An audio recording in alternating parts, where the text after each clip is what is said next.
tragedies happen. Families lose members in war or famine. Wealth can disappear. All of these things happen. How we deal with that is where we have a choice. You must be some kind of therapist. I am some kind of therapist, and I'm about to take you on a journey through the inner wilderness.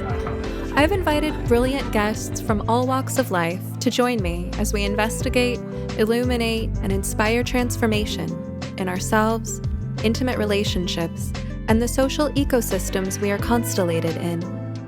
What you are about to hear may surprise you, so hang on to your earbuds for a hefty dose of sanity in a chaotic world.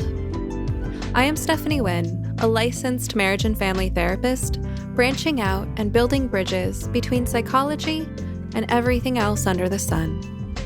It's my honor to have you along for the ride. Let's get started.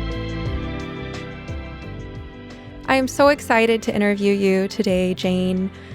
When I first started thinking about podcasting, at first I thought about my dream guests from all the other podcasts that I'd listened to. And then I got really excited when it dawned on me that part of the fun of having my own podcast is I can think about anyone I find fascinating, even if I've never heard them on a podcast. And how I know you is quite interesting. You, among many other things, do these family constellations workshops. So I attended a couple of your workshops a few years back before the pandemic, and I thought you have this incredible gift as a healer of systems. And the work that you do, I see it as being both somatic and experiential. It's got a bit of a drama therapy element to it. It's got a bit of a family therapy element, and it's so far beyond anything that I could explain or that fits within the conventional model of therapeutic practice as we know it. As I've gotten to know you in the last week or so, I've learned a bit more about your experiences and credentials. So I'll just introduce what I know of you, and then you could take it from there. So as I know, you have a PhD in human and organizational development. Is that right? Systems. Actually, my PhD is in systems. It says systems on the diploma. So it's systems all the way down, right? All right. A PhD in systems. And you are the founder and director of the Human Systems Institute Incorporated. And you also have a small farm a little ways outside of Portland, which is beautiful. That's right. That's where you have your workshops. And I think during our other call, you said that you've done some international work. I traveled for about 16 years and taught constellation work internationally, every place from Asia to Europe to South America. Wow. So it was quite an experience. Yeah. Now I've sort of bought the farm, so to speak, so I'm staying home. You literally bought the farm. And constellations are just one thing you do, and you could have a career that's just purely constellations. I know that's a big part of what you do, and I find that fascinating. But you're also a consultant, a coach. You work with systems at many different levels. Yeah. Constellation work is important for sure, but I've added a lot of things into that mix, and being at Fielding exposed me to a lot of different resources as well. So maybe I'll share with our listeners, just from a lay perspective, what I know constellations to be and why I think it's so fascinating. And then you can explain what it really is and correct where I've gotten it wrong. Okay. So, because I really want the audience to understand why I think it's so cool to have you here today. And I know not a lot of people have heard of family constellations. I think for those who have heard of constellations, it'll really perk their ears up, because I remember I heard of family constellations workshops many years before I ever went to one. My first workshop with you was just a few years ago. So family constellations workshops, as I've experienced them as a layperson, it's basically you get together for a day in a big group of people, what, about 20, give or take? Yeah, give or take. Right. Okay. And there are a few people that day who have each signed up to do their own constellation, and everyone else is there to support that. So I went once as a guest participant and then once as someone who was doing my own constellation. And why might someone pursue this? And it's really a tool for solving any problem at a systems level. So a lot of the problems you address are family or generational problems, but they could also be other types of human systems, or even I've seen you do parts work. So for those who are familiar with parts Inner work systems. Right. So like internal family systems where you've helped people sort out these inner conflicts between parts of themselves or things that represent some kind of archetype in their life. So someone comes to you with a problem, a family conflict, a part of them that's hurting or stuck in some way, and you help them identify who are the key players, what are the components that are part of this constellation of people and energies and forces. And then the person you're helping selects volunteers from the group and asks those volunteers to represent those people or those parts. So they kind of look around and they get a sense for one reason or another. They're guided to ask this person or that person, hey, will you be my brother? Will you be my mother? Will you be this hurting part of me? And volunteers can say yes or no. I've never seen anyone say no when I've been there because people are eager to participate in this. But they choose these people as a representative. And it could be 3 or 4 or 5 people. And then you just have the person, what do you call them? The client? The client. Okay. The client's fine. Yeah. Yeah. You're guiding them to make a shape in relation to each other that represents how the client is experiencing these relationships. So you're working with positioning. How close or far away are different members of the system? What angles do they have toward each other?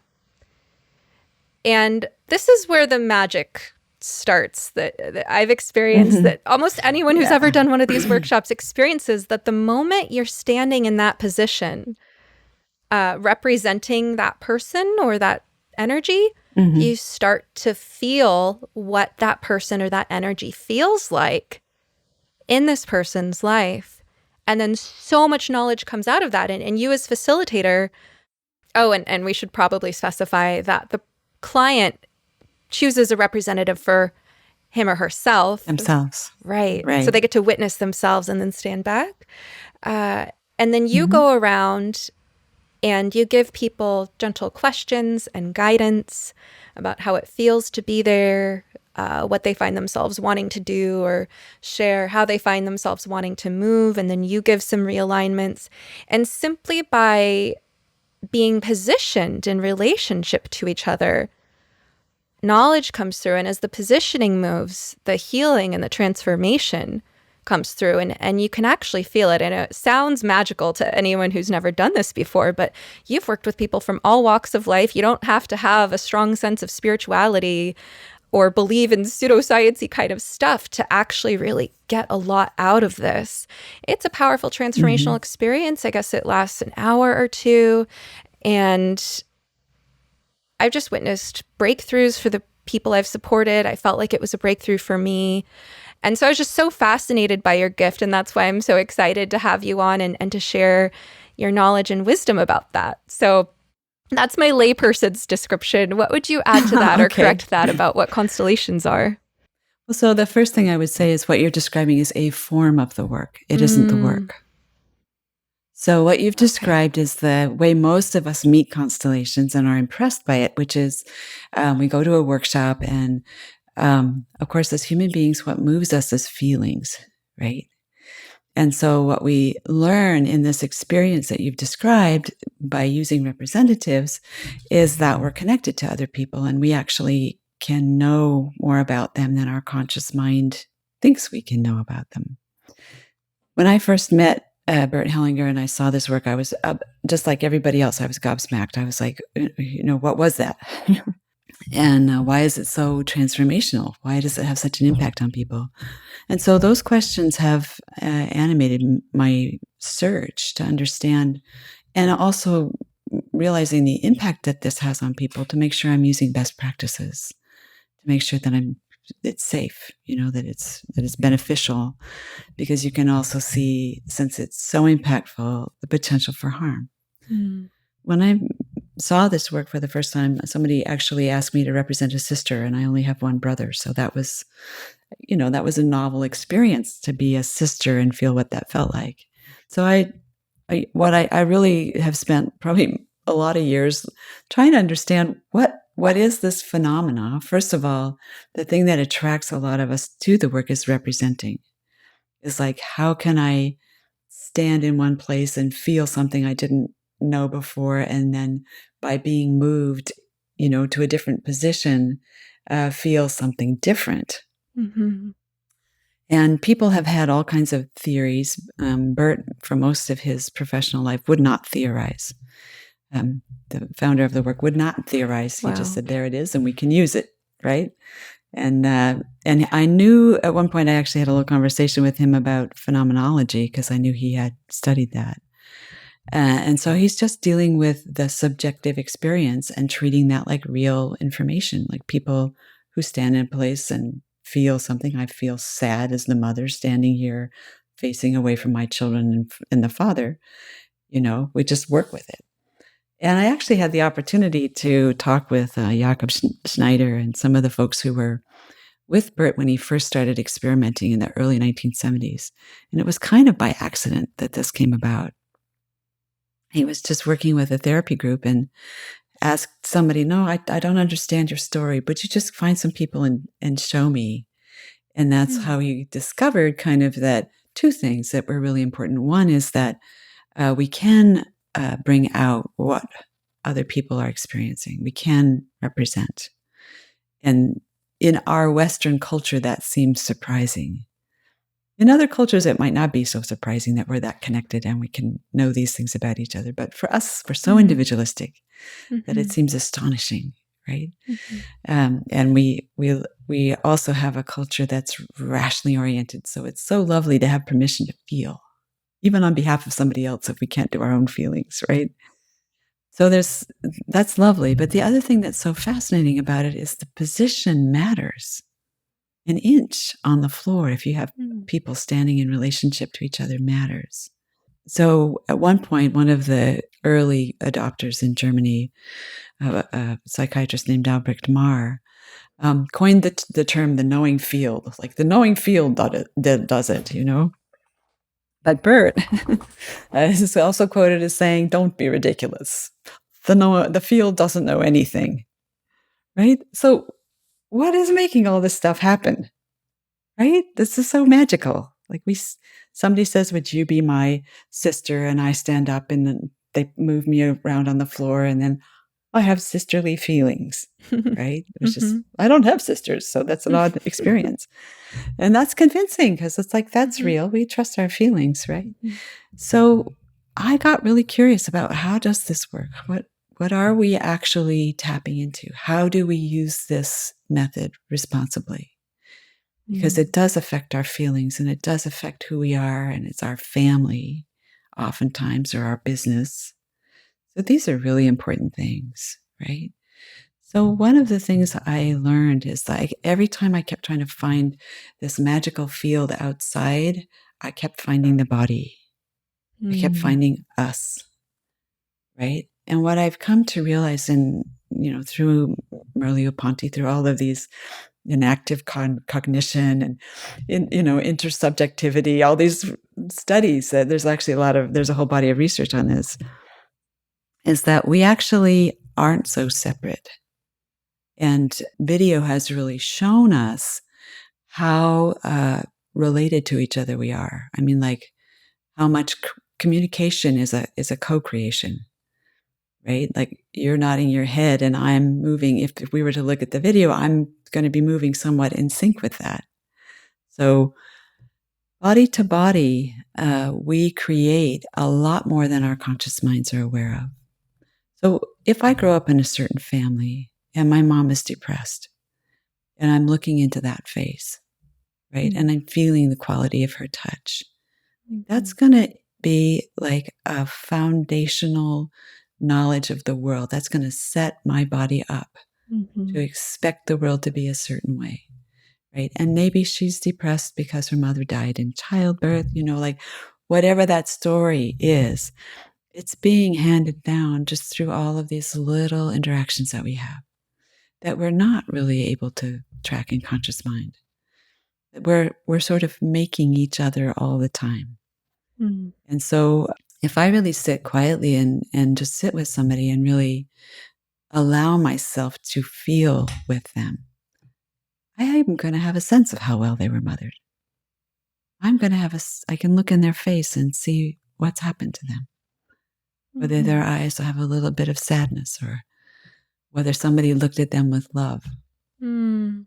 So it's like you are the field. I am the field. We are the field, right? We are making this thing together. And that's good news because you don't always have a room of representatives handy, right?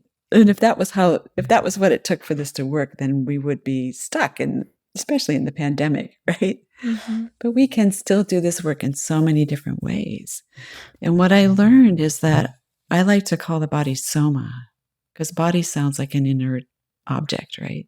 The body, right? Instead of Soma, which is this living, intentional, intelligent being that's in relationship with its world. And Soma has a very strong felt sense of where I stand in relationship to those that are important to me, to the other people in my world, right? Mm-hmm. And I've worked in many different countries, and that phrase, where do you stand in relationship to someone, is there. We all understand it. It's just part of being a human being that totters around on two little feet, instead of four legs like a sensible animal. What I've learned is that what we're really doing in a certain way is tapping into that somatic knowledge. Like for example, I'll say to people, where did you get that body?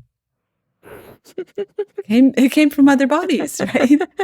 It came from other bodies. It came from someplace. It knows that, right? It's going to remember all that. It doesn't just spring like, Botticelli's Venus out of the sea, right? So we come into our lives already made by and in contact with the history that came before us, whatever those circumstances were.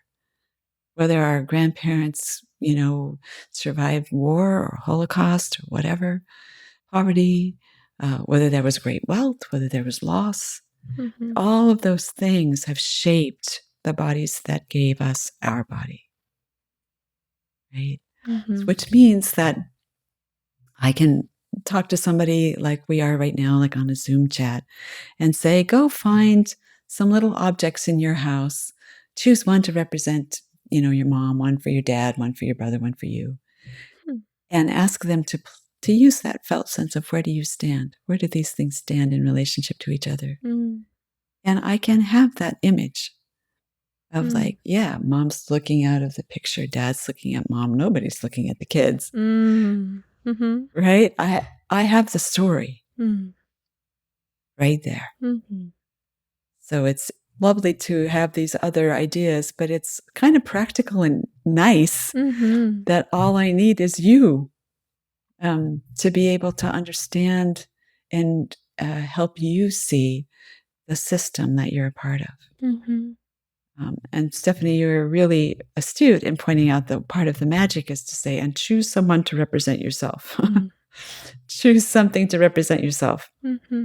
As a therapist, as soon as you can get somebody to see themselves from a meta perspective, like that's worth like a month of therapy right there. And that's pretty slick. Yeah. So I place you in relationship to yourself in the system. Now you can see how that affects you. And now we can begin to see what happened, what could happen, where is there potential for something better to emerge in this system. And what are the usually small movements? Sometimes it's like having somebody take a step forward and turn and look. Right? Now I see you. That simple sentence. Right? It's often simple, small things that actually put us into a different relationship. And in that different relationship are different possibilities, different ways for us to go forward. So, however we found this, and I don't think it's a new thing. I think, indigenous cultures, native cultures probably have been all over this, but it kind of got lost in Western culture because we got separated from our feelings. We got separated from each other. Right. Mm-hmm. And so this, I think one of the lovely things about being in a circle with people who are doing this work is you get to reclaim that sense of being part of a feeling circle, right? An animated, alive circle of people who are feeling where they come from and looking for ways to heal. So I don't know if that's different from what you were thinking or No, that's great. Or what? It's so good to hear your wisdom. You're talking about the body as this underutilized resource of knowledge and wisdom and sensation. And I think about my connection. own... Thinking about my experience as a representative, I remember the father and daughter were both there at the workshop, and the daughter chose me to represent her father in her constellation. And I remember when I was being the father, I barely knew who was who or what the story was, but I had the strong urge to point and go, it's all her fault about someone who was there. Right. It's like, well, where did that come from? And the father's looking at me like, yeah, it is, you know? And it's like, when I think about how little information I had going into this, but how much I got out of just that positioning alone, I think that's one example of how real what you're saying is, that the body has such a wealth of information. When you talk about indigenous cultures, one of the thoughts that came to mind for me there is that they usually have practices that involve synchrony, right? So through music and dance, drum circles, community dances, maybe where everyone is quite literally in a circle. But in any case, practices where our bodies are all doing the same thing to rhythm, right? And we know how powerful synchrony is for creating a sense of unity in a group. And I think that that's something that we're really lacking, but it ties into what you're saying. Yeah, I like to say rhythm is regulation. And, you know, I think one of the things that we experience more deeply in a constellation circle is this coming into sync with each other, is this being able to really, if I allow myself to stand in a role, then I can begin to feel what is made in this system, what has been made over time, right? We're not so separate from each other. There's a guy named Robin Dunbar, who is the social brain hypothesis. And his idea is that our cognitive, the prefrontal kind of, you know, like thinking part of us can only handle so much information, right? And friendship or connection requires reciprocity. So we have to like give and take to maintain that. So I don't care how many friends you have on Facebook, that you really only have a close circle of people you can do that with.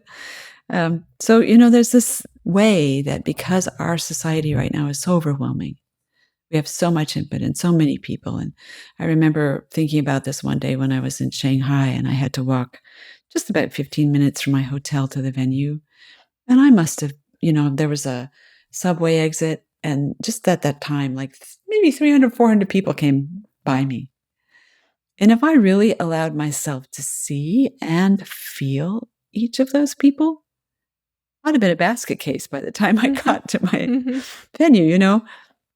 There's only so much capacity we have to really perceive and be in the entrainment, you know, to really feel another person. And I think in our culture, one of the things that's happened is we've shut down out of necessity, not a bad thing, you know, just so we can slide by each other in the street and not have that personal connection. That's very different than being in a small tribe, a small group, family group, where everybody knows you and they know where you came from and they know everything you did, right? To be known in that way, right? Yeah. You wouldn't need the kind of filters that we have. So I think in some ways, constellation work puts us back in touch with what it's like to be seen and known and felt. Dan Siegel talks about the importance of feeling felt by another person, feeling that they get you, right? that alone is healing. Hearing you talk about the kind of necessary barriers that we put up in order to move through life efficiently makes me think of something I've found myself saying to my clients sometimes, that having a healthy nervous system isn't about always being relaxed or always being alert. It's about your nervous system responding appropriately to the situation and being able to switch gears fluidly so that when it's time to rise to the occasion, you have your wits about you, you can move quickly. When it's time to relax and enjoy a meal with a loved one, you can settle down and so forth, that you can shift between these states. And what you're describing is that there's times when it's adaptive and appropriate to tune out our empathic abilities, maybe even dissociate from our bodies, right? To not feel, if you're walking down the street and there's things that could create fear or disgust, right? A bad smell or a homeless camp that you can't do anything about, where there's a mixture of pity and fear and heartstrings being pulled on, right? You want to be able to block that stuff out so that you can get to your destination, like you said, with your wits about you all in one piece. But then you also want to be able to adjust when you are in that destination. Right. I call this the social mask. Yeah. And the problem is that if we wear the social mask all day, it's hard to remember to take it off when we go home. Mm-hmm. You know, I think that's what you're saying is like, when do I need that mask? Right? This persona that I wear in the street, smile, yes, hello, hi, how are you?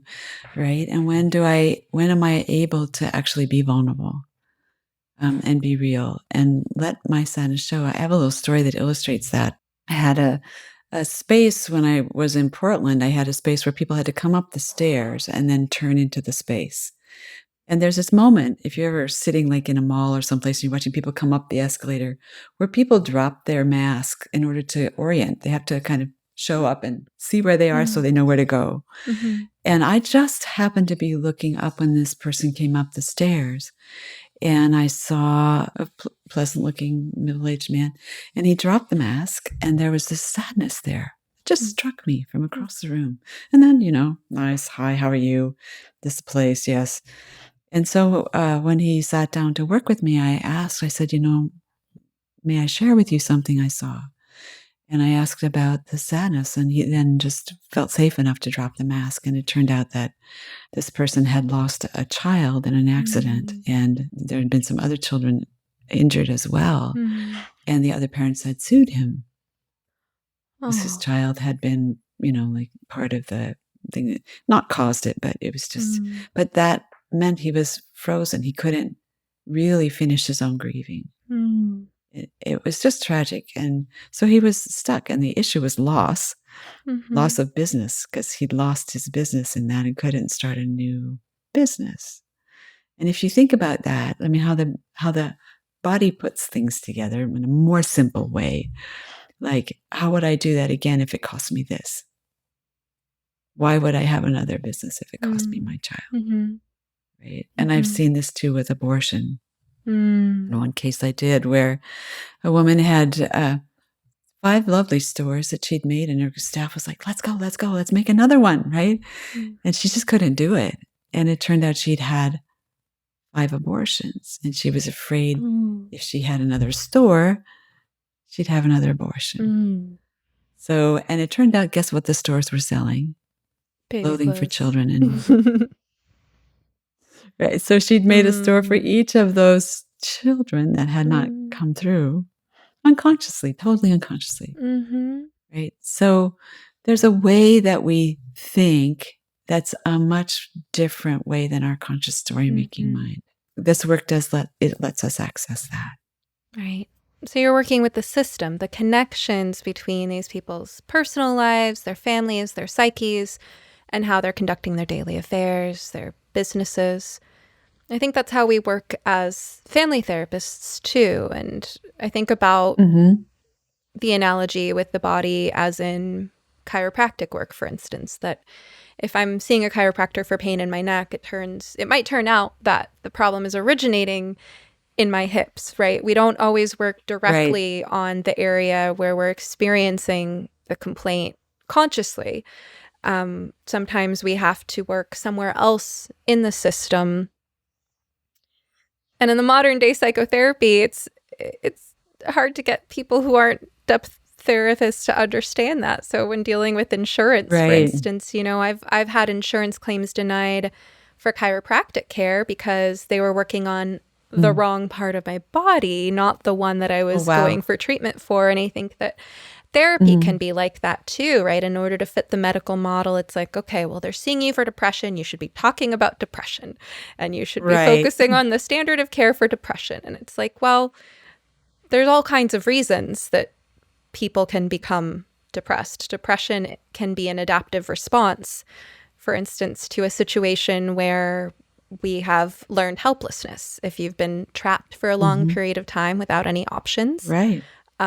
then at some point your nervous system kind of downregulates, like, okay, I guess we're not going anywhere. We're not doing anything. We're not getting Right. half of what we want. We're just gonna be at about a 3 on a scale of 1 to 10, right? And then and it's hard to acclimate or even recognize when the situation has changed or when we have the ability to change the situation. So I think we acclimate to our place in a system. For sure. Right. And a lot of your work is looking at all the different components and how they're operating in relationship to each other. Right. Yeah, you and I were talking before, and I think I said the individual is the wrong unit of measure, right? This is what our society is based around, is being like, it's you, right? And I think there is value in looking at what am I able to do, but I think there's also so much value in understanding, like, how did I get here? What else is going on? You know, what are the circumstances that I'm faced with? And not to be a victim of circumstance, but to go, you know, like, what we know epigenetics is a real thing. We know that, you know, the Dutch famine was a study that was done a number of years ago where they found that the Dutch people who were starved during World War II, that their grandchildren even were showing, you know, changes in their metabolism from that experience. So we really learned that, you know, your body is trying to learn from the bodies that came before you. What should I be doing? Right. And that's not just food. That's also, like I said before, like if I'm looking into a depressed face, is that all there is? Okay. Don't get your hopes up. As a child, right? As an infant, it's going to give you a certain set point. So yeah, I think recovering ourselves as parts of living systems and understanding the impact on that is really so helpful.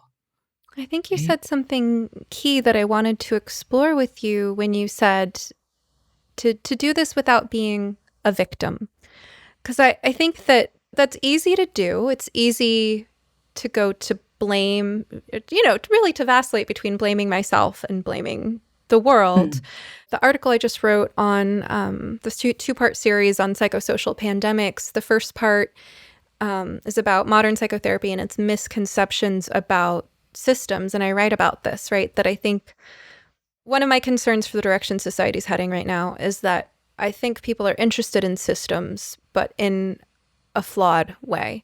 People are really interested in positioning. Yeah, how did someone get to this point where they're having these difficulties? Who and what is around them and what historically happened to contribute to this, right? But there's also kind of this, I want to say, rigid, black and white, maybe naive or overly simplistic approach that I see to kind of the victim and oppressor model ending up looking a lot like the Cartman drama triangle of victim, persecutor, and rescuer. And one of the key takeaways for anyone who studies the Cartman drama triangle is that the goal isn't to be it's not to be the rescuer, right, which on the surface looks like the best role, nor is it to be the victim or to justify why you're the persecutor. It's to get out of the cycle. And you recognize that over-identification with victimhood or over-identification with helping even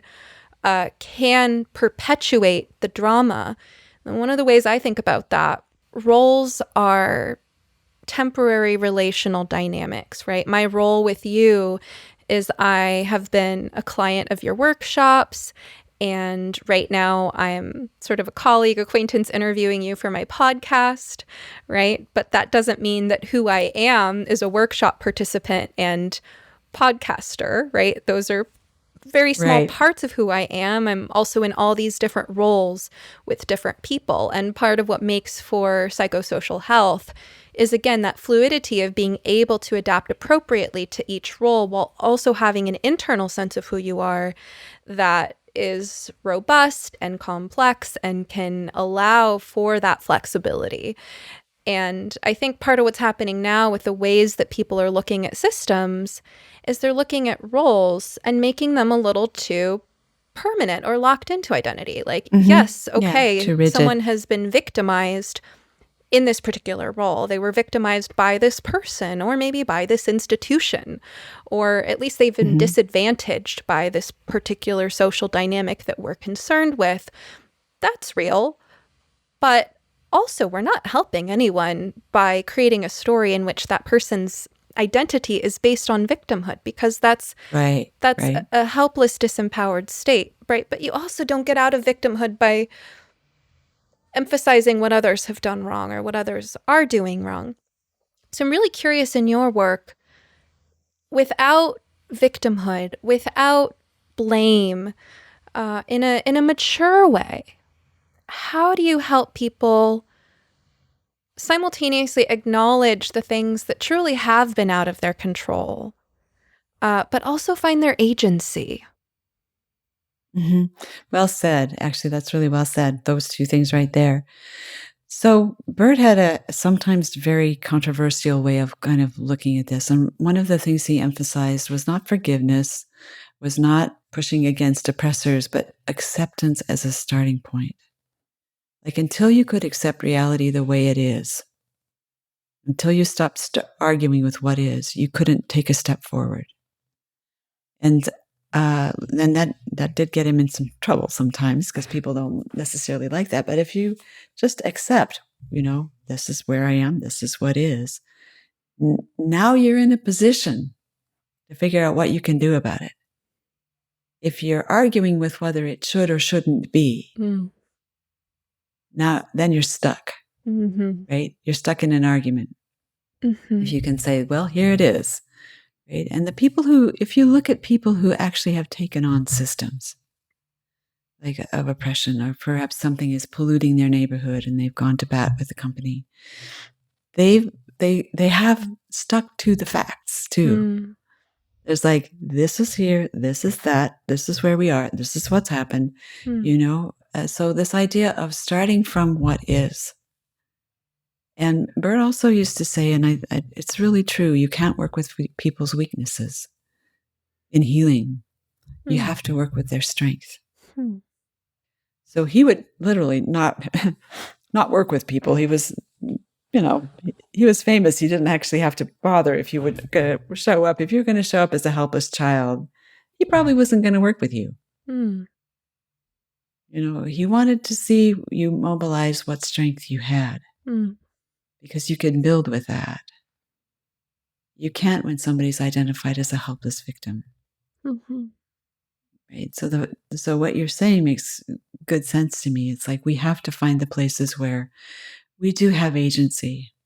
We have to see what is happening. It may not be pretty, right? But given where you are and what you can do, now you can mount a realistic response. Right? If we're caught in stories of victim, oppressor, stories that in some ways can rob us of our strength. Instead of asking somebody, how have you endured that? How have you managed with that situation? What has helped you get through that so far? Now I'm asking for where are your strengths and resources? Because we can build on that. We can do something with that. Right? So the focus on, yes, systems need to be changed. And I was working on some course materials the other day and came across Hofstede's cultural dimensions that the 6 different cultural dimensions. He's mapped out at least 6.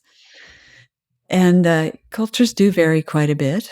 There's different ways, different ideas about how to do human life and how to be in relationship with our environment. And yet, I think there's some things that create more general happiness, more possibility for us to tap into the talent that's in here. There's also the saying, talent follows a bell curve, opportunity does not. Right? So talent is distributed in the population, but the opportunity to use it may not be. And I think there's some systems and structures that let us access more talent. People with talent have more opportunity. And starting from where you're at.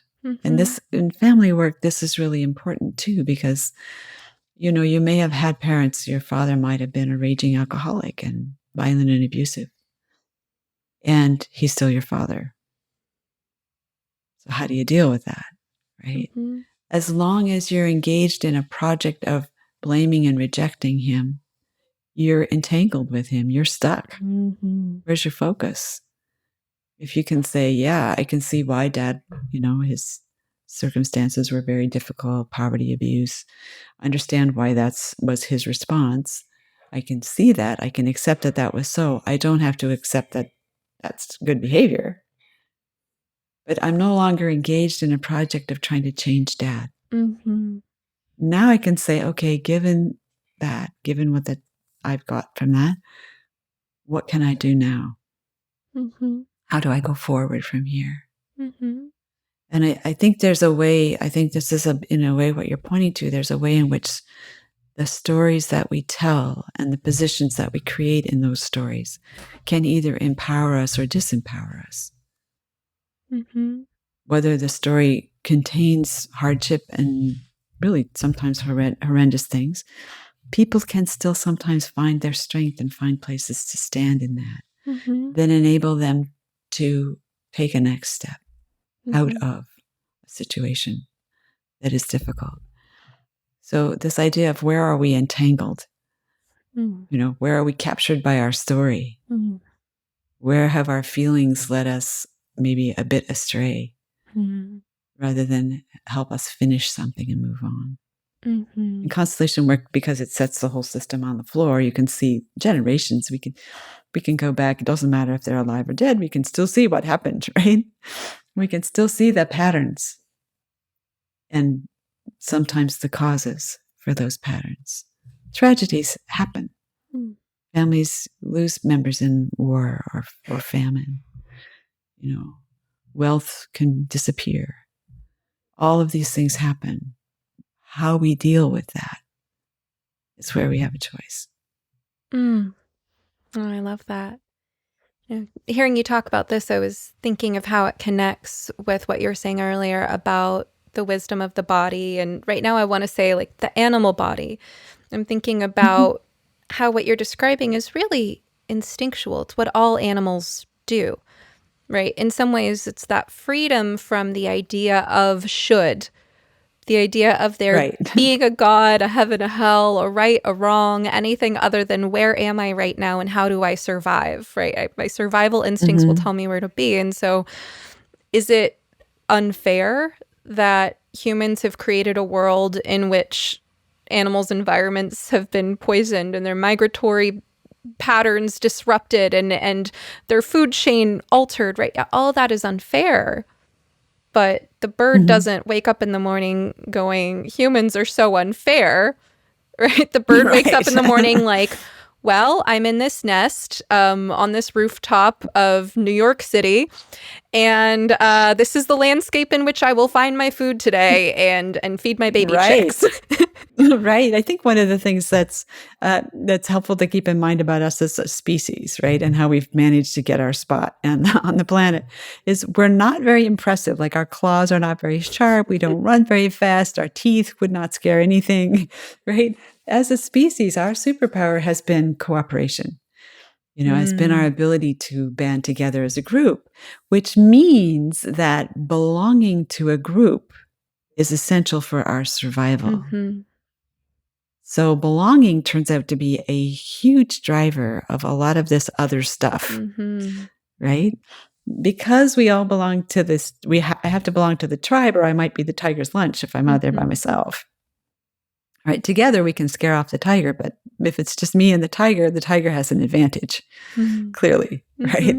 So the need to belong in order to survive is really deeply embedded in us.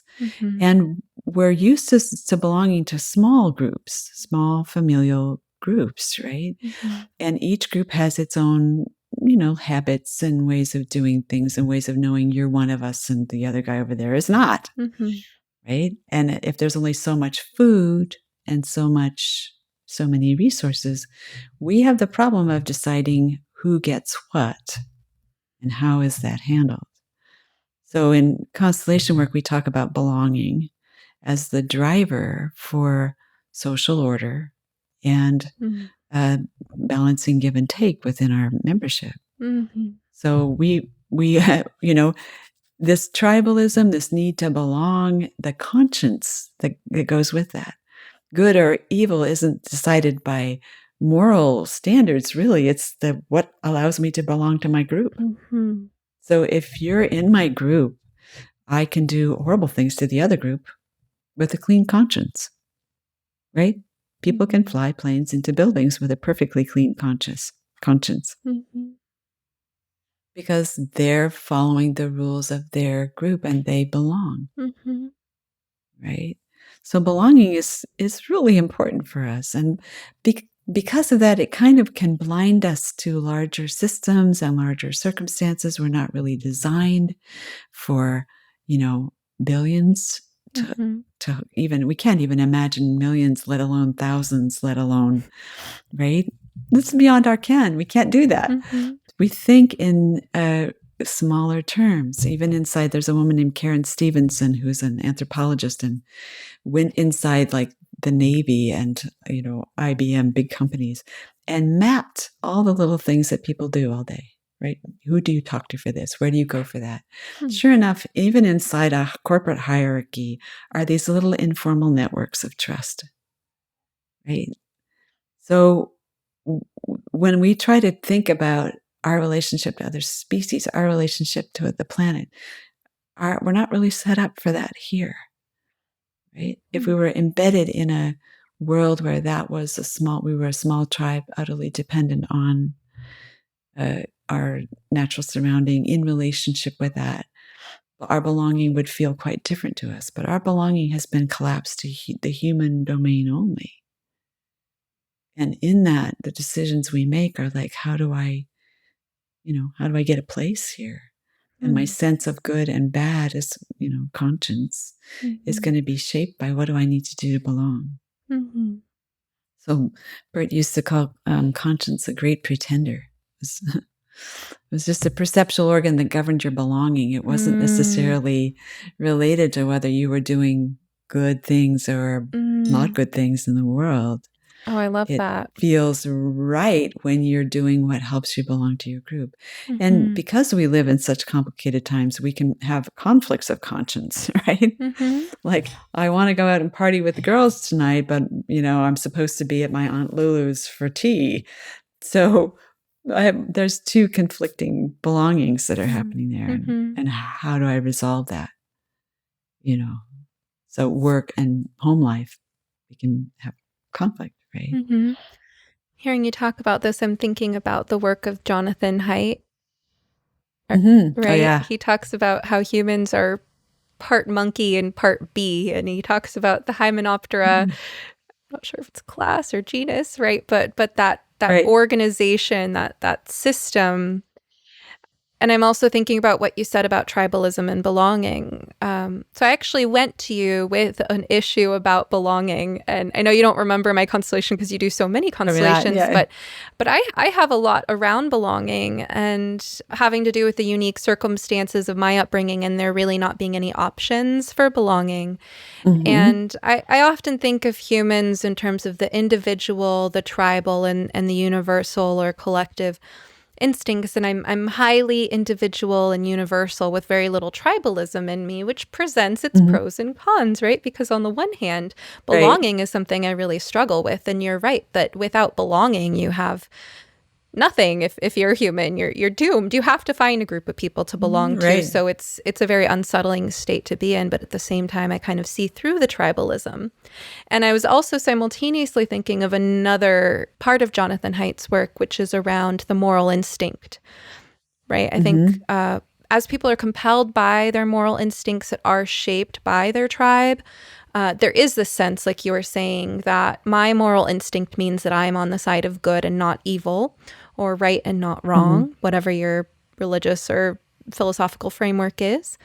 And I think that that is in part due to a failure to see what Jonathan Haidt would call the moral palette, right? That we have these kind of Mhm. flavors of morality that instinctually appeal to us. And those are universal beyond any political party. They're things like loyalty and sanctity and protecting people from harm, right? Those are our deepest Right. moral Right. impulses. But different Right. cultures and political groups lean more heavily towards certain flavors of the moral palette than others. And then the Mhm. expression, the ideas about how to manifest that flavor of the moral palette can vary widely by culture and even by region in the United States, according to all the Mhm. local factors. So I think about this. How do we really understand good and evil, so to speak, when we're all kind of programmed to have these moral instincts that really serve to protect us as a member of the group? So then what do you do Right. when your group's moral code says one thing, but your inner moral compass says another? And that's where you have the outliers. And I tend to be in more of that category, more Right. kind of the heretic. And we need the heretics uh, to Sure. break things that aren't working, right? And to dispel illusions and push evolution forward. But also the deep tribal instinct kicks in when someone sees a member of the tribe acting outside of the bounds of the tribe, going, you don't do that, right? And the instinct is to Right. punish and either Right. exclude Or or exclude. contain Right. that member so that they don't cause more problems for the Right. other member. Right. Well, Bert he has a number of irritating sayings, actually. One of them is sometimes you have to be guilty to be happy. And Oh. by that, he means sometimes you have to go against the rules of your group and risk exclusion Mm-hmm. because belonging is not going to work for you. Mm-hmm. You're not going to be happy. And so sometimes we have to be guilty relative to the rules of our group. The conscience is that feeling of guilt or innocence, like I'm doing the right thing or I'm not, Mm-hmm. right? So sometimes we have to be guilty to be happy.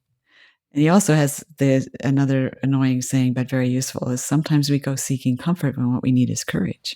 Oh, I love that. Oh, I love that so much. I wonder about that. It reminds me of a time I was working with a family and I was exploring with an adolescent, why do you want to do such and such a thing? Of course, I'm not going to share any details here. And they said, well, I just find comfort in it, or I find it comforting or comfortable, right? And this Mm-hmm. just kept coming up, this notion of comfort. And I wanted to Mm-hmm. explore that because, whenever someone's entire emphasis is on pursuing comfort, it's like, what do they need to Mm-hmm. be comforted from? Because a Mm-hmm. balanced life includes comfort and challenge, right? And there's only so much Right. fulfillment we can get out of comfort, because if you're in touch Right. with your instincts, if you're comfortable for too long, you feel this itchy sense of stagnation. Like there's more Mm-hmm. to life than this. If you were to always eat Right. comfort food, you'd start to feel kind of icky in your body and be like, all right, I need to go for a run and eat a salad. There's something not right here, right? But Right.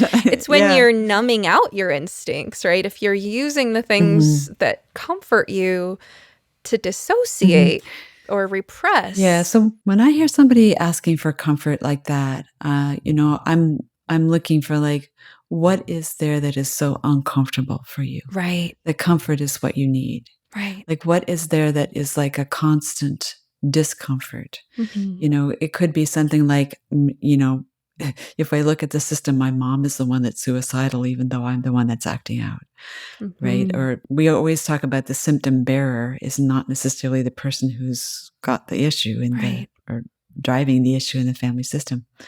So I'm looking for like, okay, that's a response. What is, it's just like self-medication. Like, what is it you're trying to do with that? Like, how is that functioning for you? So I'm sure it's true. Is one of the reasons I enjoy talking with you is like, we're both systems people here. It's like, what is that trying to do in the system? What is, and whose voice is that? That's the other thing we really learn to listen to in constellations is like, I hear that coming out of your mouth, and whose voice is that? Because it may not be yours. Wow. Like, who are you trying to comfort? Really? Is it you? Are you the one is there somebody else that needs comforting here that can't get it? It's this idea of like, where does that really belong? I hope you've been enjoying this episode of You Must Be Some Kind of Therapist podcast. If you like what you're hearing, now's a great time to like, subscribe, follow, rate, review, or share. You can also support the podcast by visiting sometherapist.com/shop, where you will find goods and services I have personally curated to support your well-being and enrich your life. We're just building the shop, so check back periodically and feel free to suggest recommendations. All right, now back to the show. We're all so entrained and connected with each other. Where does that really, what is that doing? How does that work? And how do if I listen to that as an expression from this living system, what is it telling me? Like, I'm sitting with one member of the system saying, I'm seeking comfort. I really need comfort. I'm not getting enough comfort. I'm going, okay, what is that telling me about how this works and what comfort is trying to do and what this person is trying to do? And it may be that they're feeling their parents' depression and trying to soothe the anxiety that creates in them. And even if I help comfort them, I'm still not going to get to what's driving this behavior in the system. We also, in family therapy, use this term identified patient, right? To describe the symptomatic one. And a lot of what I hear you talking about in this approach that's very similar, if not identical to family systems theory, well, it has to do with positively reframing the symptom, right? And that ties back to what we were talking about earlier with how do you acknowledge where there is victimhood or where there is powerlessness without over-identification with that. I think when someone's exhibiting a symptom, whether that's something like depression or if it's a behavioral thing that they're feeling out of control of, or maybe the parents are bringing the child for a behavioral issue, that symptom of it is an expression of distress within the system, and it appears on the surface as powerlessness and helplessness. I'm powerless over my depression. I'm powerless over my behavior. I'm acting out. But when you view the behavior or the symptom in the context of the system, it's playing a role.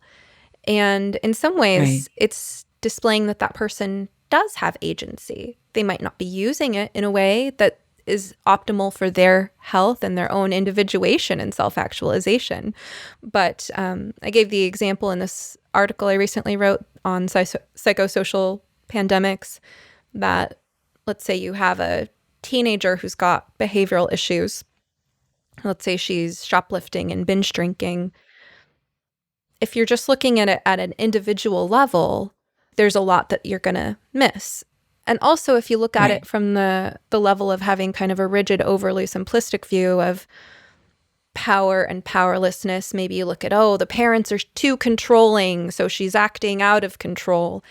Right. But if you have a more complex, nuanced understanding of the system, you can see that maybe this teenager has a reason that she's afraid that mom and dad are on the brink of divorce. Maybe she's been witnessing something there, and that's really scary. And so having a behavioral issue brings the parents together, distracts them from their own problems, and the shoplifting and binge drinking, as dangerous as those behaviors are, feel safer in comparison to the idea of her whole family dissolving.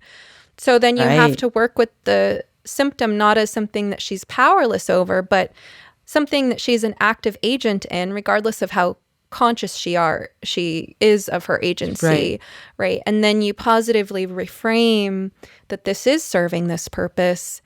Then you highlight that there's a purpose that needs to be served here. Once you've identified what purpose it needs to be served, then you have other options for how that purpose can be served, what mom and dad can do to free the teenager of the burden of occupying that role in the family. Exactly. That's well said. You know, I think one of there is so much similarity. Like one of the things I realized not that long ago, was that the people who developed constellation work, you know, Bird and the first tier of colleagues, they all had good groundings in family systems. They had, you know, they'd come across it someplace. And so we are basically doing that, but we're sort of sneaking in the back door because we're actually going like, and go choose some objects or people and show me, right? So I don't have to go through all of that intense, you know, because the client is going to create the image. Like my fingerprints are not on that, right? As a facilitator or therapist, right? I'm like, you made the image and it's yours, you own it.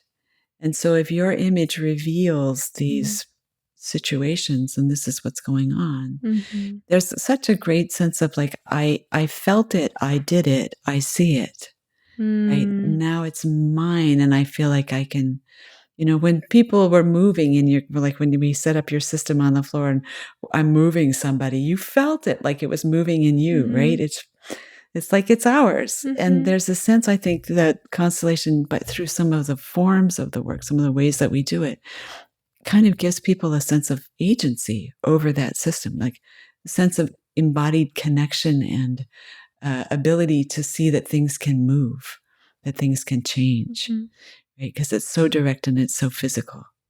And the way you describe that sounds so much more efficient than what we do in talk therapy. I love like it. A I picture mean, I know is it's 1,000 words. I'm remembering a time I did something similar with a client, just kind of following my instincts. I used to have Play-Doh in my office, and one time I just wanted my client to take some Play-Doh to represent, you know, the client, the spouse, and the job, and a few other things. And just that molding of the shape, you know, the sense of the spouse hovering over the client, right? What does that feel like, right? The job feeling like a wall. Right. You the get body so gets much to out speak. of that. The Soma speaks. Yeah. But I'm also so we thinking actually tap the lived experience of the person, right? Yeah, and I'm thinking as I'm hearing you speak, I mean, we're of different generations, and I often think about what I understand about how psychotherapy was being explored in the 60s, 70s, and 80s. It was very experimental. I mean, you had they were playing around with MDMA until the 80s, right? And I was reading this book on family therapy. I can't remember who it was by now, one of the big names, that was written in the 80s. And there were interventions suggested there that you would never in a million years try if you were a licensed therapist working with insurance companies. There was this one, it was a behavioral intervention where every time the person does the unwanted habit, the first time they just pay the therapist 1 cent. And then the second time they do the unwanted habit, it's 2 cents, and it just keeps doubling every time. And anyone who knows anything about exponential growth will understand that this rapidly spirals out of control. And I was thinking, I would lose my license if I tried that, you know? What would the insurance companies have to say to me?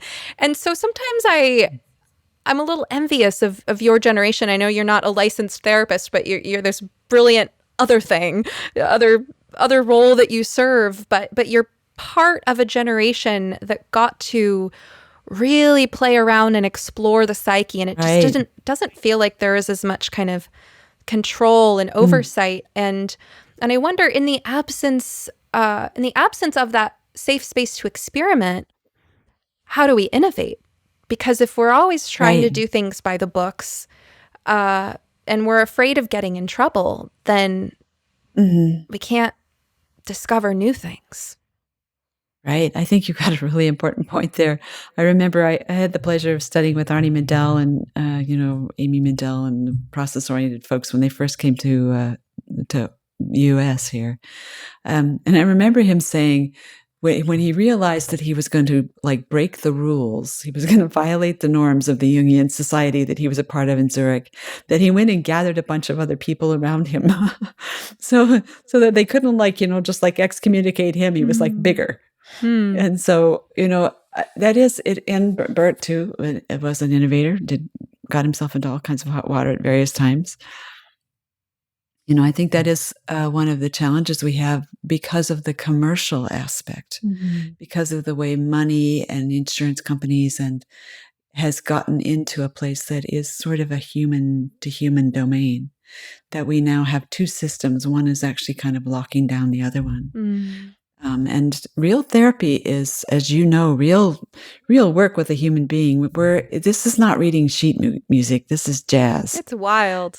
You better know your chord structure, because you're going to be innovating, because that's a real human being in a real system, and that it's not going to necessarily follow the book. So I do think by having a system that financially people, in order to get help, are bound to, quote, evidence-based practices, and certain kinds of, both the therapist and the client are bound into this thing that does keep us as human beings from just being creative. And, one of the things I appreciate about a constellation work is it isn't so bounded. People can be quite creative with this work. You can use it in all kinds of ways. There's just some basic concepts that are really helpful. The understanding of belonging and conscience, the form of okay, how can I represent that to you so you can see what you're doing? Right? Those are very simple things, really. But they allow for so much creativity in terms of how you use them. And I think any good method, it has an open door someplace, right? So the next thing can come. And unfortunately, I think our financial system is what's actually locking up our creativity here. So that to be sometimes a really effective, if you read some of the stuff that Milton Erickson did with his clients, right? He's the one that would say, rapport doesn't mean people like you, it means they trust you. Right? Oh, wow. So his clients would be cursing him as they walked out the door, but they would do the thing that he asked them to do, right? The fellow who's smoking and drinking too much, Milton Erickson said, well, that's fine. You can smoke as much as you like, but you have to walk to the store, a half a mile down the road to get your cigarettes, knowing what that would do, right? And the man who, was cursing as he walked out the door, but did it and changed his habits, right? Those kinds of using what the client presents, that kind of creativity, I think is constrained. And I feel for people with licensure, it's not only is there competition within those bodies, there's a pecking order there, and there's all kinds of so we are human no matter where we are, right? We have status and we have, different things, but there is this sense of if you do wrong, you'll get sued. There's the carrot and stick are kind of big here. And I think it does mean that we don't necessarily have the opportunity to tap into creativity, both ours and our clients. And that is sad. I love that. The idea that rapport doesn't mean that people like you. It means that they trust you. Because I think that we do have such a lack of authenticity and depth in human relationships that it's nice to have that friend who will tell you what they really think. And I hope that each person in the world has at least one friend you can turn to for an honest opinion, and where you feel the love and you're grateful for that level of authenticity. And I think a lot of people lack that.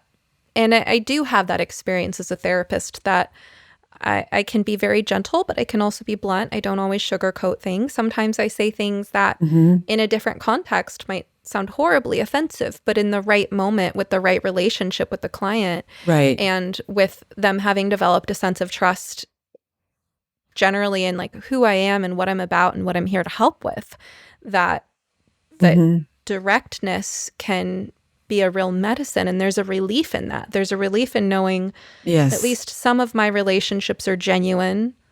People aren't just pretending to like me. And there's also a love in that. Maybe you could say a paternal or a maternal love, right? That it's possible to love and respect someone and also see where they are in a growth trajectory, that they don't have to be perfect and know everything right now in order to be lovable. In fact, part of how you help people grow, if you are in a therapist or healing or guiding role, is that you help them see those blind spots and correct them in a way that they trust and feel grateful for.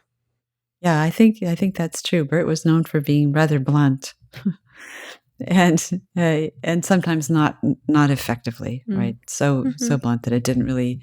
So you're right in that there's two components to that. One is having the courage yourself to be honest with people, right? To take that risk, and the other is to have the respect and care for them so that they feel that as well. Because I think you're right. We all need somebody who can see what we can't see. Right? We're just one human being, and I think that's also, one of the gifts of constellation work is you set it up. There it is, right?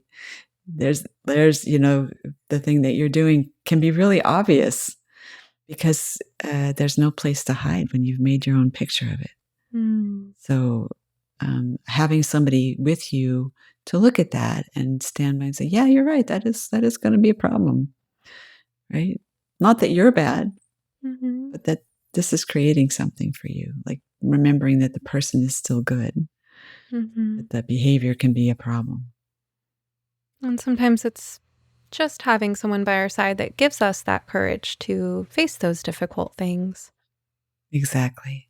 Right. I say it's much easier to go into a dark closet with somebody else and a flashlight. To go downstairs into the basement with somebody else and a flashlight, not by yourself. And I think that's a lot of what we do. In some ways, the client already knows, they're living it. They haven't named it. I think it's Dan Siegel that says, name it to claim it. But I think that's also how you tame it. If you can't name it, you can't say, yep, that I am. And you can't do something about it. So I think part of what we do in our work is help people name what's going on. Give a framework for it. Now you're reminding me of the work of Sarah Payton. Do you know her? Oh, yeah. I know Sarah very well. Oh, that's wonderful. Yeah, she's lovely. Yeah, I think I think I was one of her first introductions to constellation work way back when. Oh, neat. So, and she's really contributed beautifully to our field. I didn't know that she was in constellations, but I was just thinking of what you were saying about, self-resonance, and we know that just naming your feeling to yourself, right? Just having that inner dialogue of, are you feeling sad because you really wish your sister would call? Just asking yourself those questions has such a soothing effect on the nervous system. And that's one of the ways we can learn to self-reparent and self-soothe even in the absence of those other people to be there for us, although we do need both. Yeah, it depends on how scary the basement is. Right. Yeah, I've done a lot of work around grief and loss, of course, because that's such has such an impact on family systems, of course. And one of the things that is really important for us in order to go through the disorganization of loss and then have the support to reorganize is that sense of containment and accompaniment. Like if we don't have that, we often won't complete the process because it's just too overwhelming. We need to have somebody kind of hold our hand if we get disorganized, somebody who's not in it to kind of keep us together more or less so that we can fall apart a little bit so that we have a chance to reorganize and become something new in a sense with relation to that. So if you're going down in the basement and there's something that could be really disorganizing for you, like really the structure that you built to cope with things might be shaken a little bit, having somebody who's not going to be shaken by that with you can give you that kind of supporting scaffolding or structure to be able to fall apart a bit so that you can reorganize and incorporate that experience in a healthy way. What do you think it's doing to society that since the pandemic, there's been a lot of deaths that people haven't been able to be present for with their loved ones. Both people haven't been able to be with their loved ones as they were dying, and also haven't been able to come together with their family and support system during the grieving process, or what should be the grieving process. Well, I think we are going to have even more unresolved grief and loss.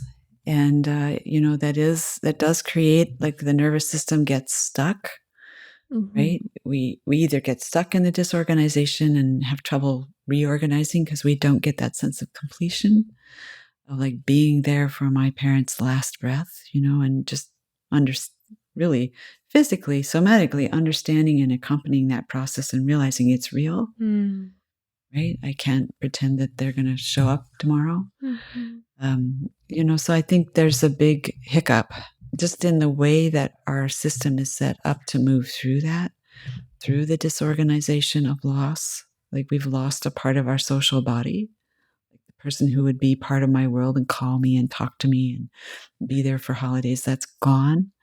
So that disorganizes my programs, if you will, of how I get through life. I can't do that anymore. Now I have to find a new way to do things.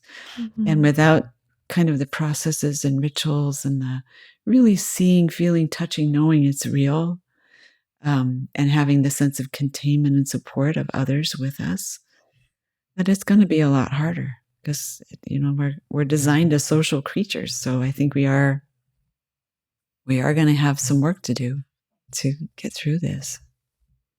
And I hope that other parts of our culture will respond to that with compassion. I remember my husband had a colleague at work working for a big corporation, and her daughter, 21-year-old daughter, was killed in a car accident, and the company gave her 3 days off.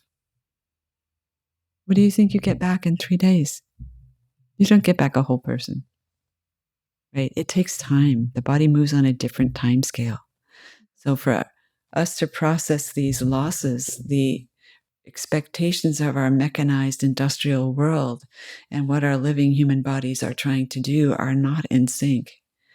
Right? It takes like a full year. You have to go through all the seasons and rituals and patterns and reorganize those. And it takes support to do that. So we're definitely not setting ourselves up for making that an easy journey. And there will be consequences. We're going to have dissociated, disorganized people who are trying to function and then feeling bad about themselves as individuals. What's wrong with me? I should. Right? There's those shoulds again. We were talking about Stephanie, right? And it's sad. It's tough. I think we need to have days of national mourning or things that would really acknowledge and support people in their process of moving through this. So, and not being able to see or say goodbye or the kinds of things that let our souls settle a little bit. It's a big loss. It makes it harder. So.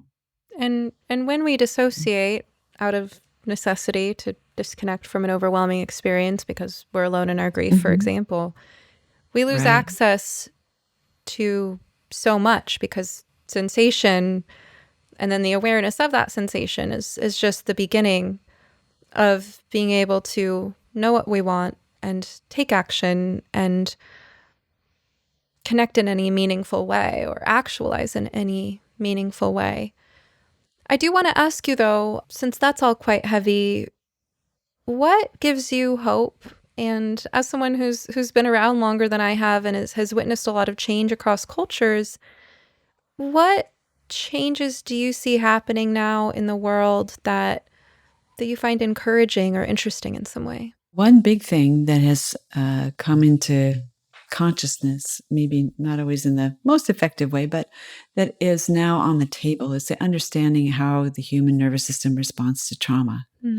That this is actually part of our vocabulary. It's not like, we've gone through 2 world wars and Vietnam is where we got the term PTSD, but now we're starting to recognize that, hey, these are normal. It's normal to have certain kinds of responses. There are things we can do about it. that getting ourselves to be full functional human beings again is within grasp. It's not like if something happens to you, you're stuck forever. It's like there's means and methods for healing and resolving things that we used to just kind of brush under the table because we didn't really know what to do. So now it's like we have so many more tools and so many more understandings. I mean, you'll talk to Sarah. She knows all the neurobiology of how this works. It's like we have so much better understanding of ourselves and methods for resolving these things so that we do have the opportunity to tap into our full potential. What we can do rather than be stuck. For me, that's a really hopeful thing. That's a good thing. And I'm glad you see something to be hopeful about. Yeah. So where can people find you? Where can they find more information about the work that you do and any offerings you might have in the future? So my website is a good place to go. It's www.human-systems-institute.com. And I'm also on Facebook and LinkedIn, and I have a little YouTube channel.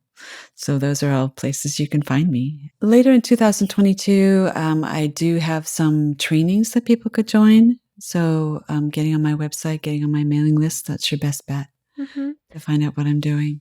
And I'd imagine that therapists like me would be interested in those trainings. But what other kinds of people take an interest in this and learn from you? Mostly people who work with people.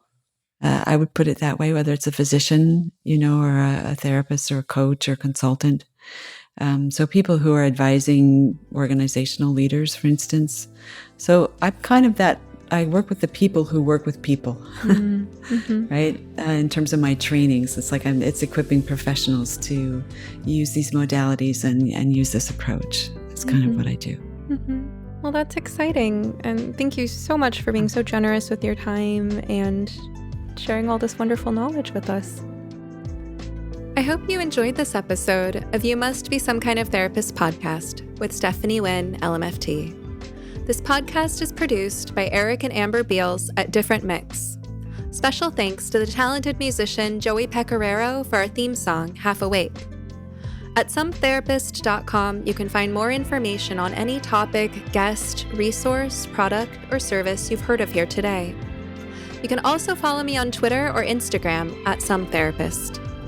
If you would like to ask a question, suggest a topic, be a guest, or invite me to speak, you can email us at hello@sometherapist.com. You can also send us a voice memo with your question, and we just might play it. Of course, just because I'm some therapist doesn't mean I'm your therapist. This podcast is not a substitute for medical advice. If you need help, ask your doctor or browse your local therapists online. And whatever you do next, please take care of yourself. Eat well, sleep well, move your body, get outside, and tell someone you love them. You're worth it.